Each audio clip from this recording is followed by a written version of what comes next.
एक flop cinema थेट जागतिक रेकॉर्ड कसा बनवू शकतो?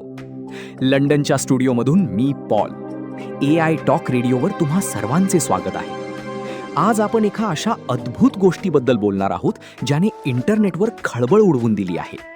दाक्षिणात्य चित्रपट जया जानकी नायक याने यूट्यूबवर चक्क 1 अब्ज म्हणजेच 1 बिलियन व्ह्यूजचा टप्पा पार केला आहे.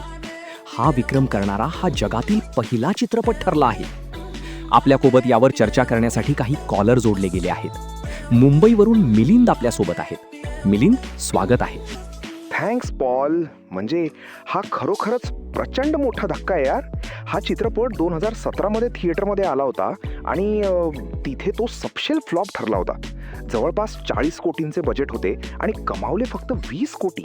वितरकांचे मोठे नुकसान झाले होते. पण जेव्हा 2019 मध्ये याचा हिंदी डब व्हर्जन खुंखार या नावाने यूट्यूबवर अपलोड केला गेला तेव्हा लोकांनी याला अक्षरशः डोक्यावर घेतलं. जसा गंगनम स्टाईल हा पहिला 1 बिलियन पार करणारा म्युझिक व्हिडिओ होता, तसाच हा पहिला संपूर्ण सिनेमा बनलाय. खरोखरच आश्चर्यकारक आहे. मिलिंद, पण या यशामागचे नेमके कारण काय असावे?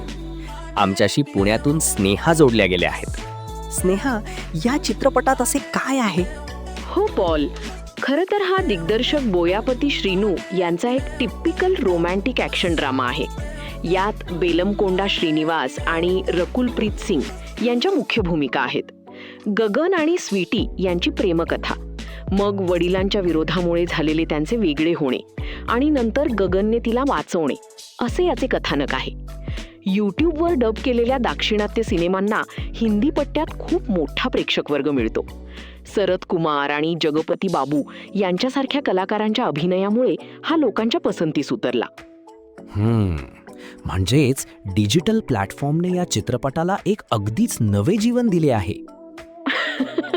हो, अगदी बरोबर. थिएटरमध्ये न चाललेला सिनेमा यूट्यूबवर ग्लोबल ब्लॉकबस्टर बनतो, हेच तर आजच्या डिजिटल युगाचे आणि बदलत्या प्रेक्षकांचं वैशिष्ट्य आहे.